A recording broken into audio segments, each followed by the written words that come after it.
नमस्ते, welcome to all of you for the nutrition week 2021। वैसे nutrition week हमने चालू किया है आपको ये बताने के लिए that good health can be build by doing regular normal home made stuff. क्योंकि जैसे ही न्यूट्रिशन वीक चालू हो जाता है वैसे ही सारी food and weight loss industry आपके पीछे पड़ जाती है with all of their super foods, with all of their supplements, with all of their promo codes and constantly आपको एक ही मैसेज बताती है that if you want to get healthy then you either have to buy their program or their package or their pill or their potion or their shake or their smoothie or their latest superfood.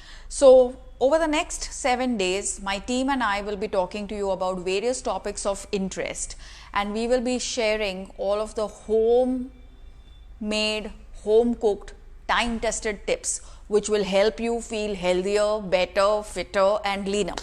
तो आज से शुरुआत करते हैं। आज हम लोग बात कर रहे हैं about digestion because we are all born to eat. One of the first things that we do the minute we are born is that we eat. पर हम लोग खाते क्या है उसके ऊपर हमारा हेल्थ उतना निर्भर नहीं है जितना कि हम लोग पचाते क्या है उसके ऊपर है। हम जितना ज़्यादा अच्छा खाएंगे उतना ही ज़्यादा हम बेटर पचा पाएंगे। जितना बेटर हम फूड पचा पाएंगे उतना ही हमारा स्किन हेल्दी रहता है, हमारे बाल हेल्दी रहते हैं, डायबिटीज़, ब्लड प्रेशर और बाकी सारे नॉन कम्युनिकेबल डिसीजेस से हम दूर रहते हैं और लाइफ में मज़ा आने लगता है। So what are the things that we ought to remember to improve our digestion? First of all I just want to tell you how do you know कि आपका डाइजेशन ठीक से नहीं चल रहा है। If you get acidity, gas or bloating, on a routine basis, then you invariably have poor digestion. If you are the types who feels that मैं जब सुबह उठती हूँ तभी मैं पतली रहती हूँ लेकिन शाम के 4 बजे के बाद में मैं मोटे होने लगती हूँ, जो सुबह मुझे रिंग आती है वो मुझे शाम को नहीं आती है, then you are suffering from poor digestion. If you are having trouble sleeping, अगर रातों की नींद और दिन का चैन आपका उड़ गया है तो ये इश्क नहीं, पुअर डाइजेशन का कमाल है। तो that is the third sign. अगर आपको बिना सेलिब्रेशन के कुछ मिठाई खाने का हर रोज मन कर रहा है या sometimes you are getting so frustrated and angry that the only thing that will make you momentarily better is a mithai और अ चॉकलेट और वन चुटकू piece of chocolate that I need every night, then you are suffering from poor digestion. अगर आप वो type के person हो जो कि जिम को तो पैसा दे देता है लेकिन जिम ही नहीं जाता है तो भी you must know that poor compliance to exercise, to your own plans of exercising are also a sign of poor digestion. What is the meaning of poor digestion? Poor digestion का मतलब ये है कि अच्छा खाने का access होने के बावजूद you are unable to assimilate nutrients in your body. So अगर आप टेक्निकली देखो तो if you do have low levels of vitamin D, if you have low levels of vitamin B12 but you have access to education, you have access to a well functioning home and kitchen and there is no shortage of food in your life but you still have micronutrient deficiencies, then that is a sign of poor digestion. So is low hemoglobin level. Well, I'm not going to bore you to death with technicalities. I'm going to come straight down to what are the things that you could be doing wrong in the day and wrong in your life that has landed you in this problem. And I'm also going to give you 5 solutions to correct that. So here goes. सबसे पहला problem जो कि हमारे life में digestion का issue create करता है वो है डिहाइड्रेशन। डिहाइड्रेशन मतलब नॉट हैविंग इनफ वाटर और नॉट ड्रिंकिंग इनफ वाटर के पानी तो है पर पीने का मन नहीं है। स्पेशली मेन में ये बहुत प्रॉब्लम होता है। I have seen this problem that much more in middle aged main. बहुत सारे बार पानी का ग्लास अगर ख़त्म हो गया तो फिर प्यास लगी है फिर भी हम लोग उठ के वो पानी का ग्लास रीफिल नहीं करते। तो this is a problem. This can be easily resolve by keeping a bottle next to you or by ensuring that you keep a tambya bhanda next to you. It needs to be visible and accessible. Make sure that you're adequately hydrated in the day. Your susu should be clear in color, not dark yellow, not red, not brown. All right. So dehydration is one of the leading causes. दूसरा cause उसका poor digestion का है चाय और coffee का access करना. अभी green tea के आपको पता चल गया कि उसमें एंटीऑक्सीडेंट्स है, उससे डायबिटीज़ कम हो सकता है, उससे स्ट्रेस कम हो सकता है, आप एंटी एजिंग हो सकते हो, ये हो सकता है, वो हो सकता है. तो हम इतना उसको पीने लगे कि सिर्फ green tea manufacturers, distributors and sellers का प्रॉफिट बढ़ गया, हमारा हेल्थ तो घट ही गया. वैसे अगर आप चाय पी रहे हो या कॉफ़ी पी रहे हो, कौन से भी टाइप का, हरा, नीला, पीला, make sure that you are not drinking more than 3 cups of tea और कॉफ़ी इन द डे. और 4 बजे के बाद में बिल्कुल भी आपको चाय या कॉफ़ी नहीं पीनी है. Even if it is a detox chai, even if it is a uncaffeinated coffee या जो भी decaf coffee, after 4 o'clock there should be no chai and no coffee, at least on a daily basis. If you are still in that age group where the only time that you really meet your boyfriend is for a late night coffee, then maybe once in a week is all right. But on a daily basis, you cannot be assaulting your body by having either tea or coffee post 4 p.m. in the evening, क्योंकि ये आपको रात भर जगाएगा. Okay. The third thing that we get wrong, and this is, oh my god, so common, क्योंकि public ऐसा बोलता है कि मैं तो सब कुछ अच्छा खाती हूँ, मैं इतना क्लीन खाती हूँ, उसके बाद भी मेरे को पॉटी नहीं होती है, या फिर मेरे पेट में से ऐसे आवाज़ आते हैं that it's now very embarrassing for me, especially now to do offline meetings, or we begin to feel that that I don't know when I'm going to burp next, I don't know when I'm going to fart next, I don't think I'm going to go for potty every morning, because her kuch, all kind of excretion has now become unpredictable. And this often happens the minute people go on any kind of a diet, because diet आपको unfortunately क्या सिखाता है कि किस में carbohydrate है, किस में प्रोटीन है और किस में फैट है. ये आपको वो नहीं सिखाता कि क्या लोकल है, क्या सीजनल है और क्या ट्रेडिशनल है. तो लोकल, सीजनल, ट्रेडिशनल खाना खाओ, लेकिन उसको टाइम टेस्टेड प्रोपोर्शंस में खाओ. मतलब क्या कि जब आप दाल और चावल खा रहे हो तो प्रोटीन के ग्रीड में ज़्यादा दाल और कम चावल मत खाओ. The chawal is always a little more than the dal, and the dal is always a little more than the sabzi. तो फाइबर खाने के लिए हम लोग कभी कभी सब्जी ओवर ईट कर लेते हैं, अमाइनो एसिड्स के लिए हम लोग कभी कभी दाल ओवर ईट कर लेते हैं, कार्बोहाइड्रेट डर के वजह से कभी कभी हम लोग चावल और रोटी तो छोड़ ही देते हैं. मैं तो सिर्फ अभी दाल और सब्जी ही खाऊंगी और चिकन और वेजिटेबल्स ही खाऊंगी. तो ये सबसे आप एक्सपेक्ट कर रहे हो कि आप पतले दिखोगे और अच्छे लगोगे, लेकिन क्या हो रहा है कि आपके डाइजेशन में प्रॉब्लम हो रहा है, और जब डाइजेशन में प्रॉब्लम होता है तब बीमारियां और बुढ़ापा दोनों जोरों से बढ़ता है. So to keep that under control you must keep up with the time tested proportions. आज तक time tested proportions have worked for a reason, so please just go back to them. People knew how to eat right even when they did not know what has carbohydrate, what has protein and what has fat. So please begin to value your homegrown wisdom. So remember, wrong proportions में खाओगे तो लफड़े में आओगे, correct proportions में ही खाओ. The fourth thing that we often do wrong is that we have cut out on all the good fats. हमने घी खाना बंद कर दिया है. हम लोग बारिश के सीज़न में भी वंस इन अ वाइल कभी कुछ तला हुआ नहीं खाते हैं. हम लोग ने खाकरा के ऊपर घी डालना बंद कर दिया. हम लोग ने फुल फैट मिल्क बंद कर दिया. मक्खन अभी लास्ट टाइम कब खाया याद ही नहीं है. हैंडफुल ऑफ पीनट्स अभी हम लोग खाते नहीं हैं. हम लोग फूड इंडस्ट्री को बताते हैं कि देखो भाई, खाली हमको पीनट्स मत खिलाओ, पीनट्स को पीनट बटर बनाओ, फिर एक वीडियो बनाओ कि 1 teaspoon of peanut butter before exercise is a fat burning agent.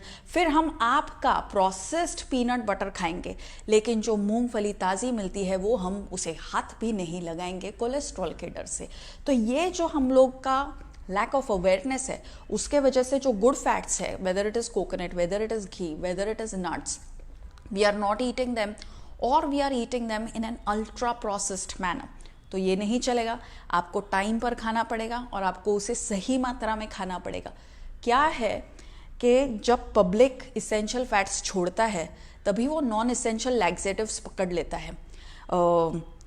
Fibre का कोई पाउडर या कोई फाइबर का पिल, या फाइबर डाल के रोटी में आटा, आटे में रोटी बनाना. ये जो एक्सेस फाइबर है जो आप खाते हो, ये आपको लूप में रखता है of poor digestion for the rest of your life. कभी लूज मोशंस तो कभी कॉन्स्टिपेशन, लेकिन क्लियर मोशंस ऑलमोस्ट अपने को बाय बाय कर देते हैं। So say hello to real and good fats back in to your life for smooth digestion. Lastly, it is also about lack of activity in our lifes. अगर pandemic में आपके digestion troubles बढ़े हैं तो वो इस वजह से भी बड़े हैं क्योंकि सब लोग लॉकडाउन में घर पे ही रहो इसी मोड में हम लोग थे, और जब हम लोग घर पे ही रहते हैं तभी हम लोग बाहर चलना फिरना घूमना फिरना सब कुछ छोड़ ही देते हैं। So now that things are better, of course with all of the precautions and everything in place, please make sure that you are going outdoors, you are getting your exercise. और सिर्फ एक्सरसाइज के लिए outdoor मत जाइए, लेकिन सब्जी तरकारी खरीदने के लिए, अपने फ्रेंड को मीट करने के लिए, ऐसे ही अपने एरिया में टहलने के लिए भी बाहर निकलिए, क्योंकि आप जितना ज़्यादा एक्टिव रहोगे उतना ही आपका डाइजेशन अच्छा रहता है। याद रखिए that good digestion is linked to how much you use your legs. जितना आप आपके लेग्स कम वापरोगे उतना आपको डाइजेशन का इशू बढ़ते रहेगा।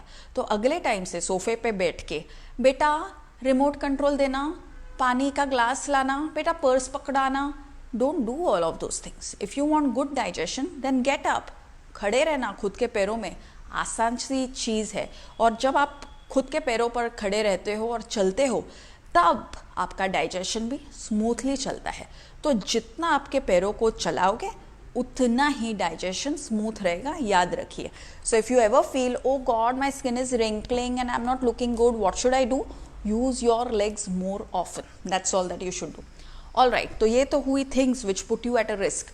Now, what are some of the easy solutions, easy, inexpensive, local, homemade, and easily accessible solutions which you don't need to buy from anywhere, which you will just get in your own kitchen? Number 1, ghee and jaggery. Jaggery and ghee के साथ अगर आप आपका lunch close करोगे तो आपका digestion immediately smooth होने लगता है, because it is good for the lining of your intestines. Jaggery will also add a little bit of fiber and a little bit of iron to your meal, and it tastes also very good. So उससे आपका hydration भी हो जाता है और जो sugar craving है वो भी चली जाती है। छोटू सा चॉकलेट का पीस नहीं, छोटू सा जैगरी और घी का पीस खाने लगिए आप पोस्ट लंच। और एक मज़ेदार बात मैं आपको बता देती हूँ, a lot of times when we suffer from poor digestion we also suffer from bad breath, and jaggery and ghee is a combination which also kills the bad breath. So jaggery and ghee, about a teaspoon of jaggery, about a teaspoon of ghee. इसके साथ में आप आपका lunch बंद कर दीजिए. Banana. There is a reason why banana is the magical fruit of India. Banana में क्या है एक खास बात मैं आपको बता देती हूँ, उसका नाम है प्रीबायोटिक.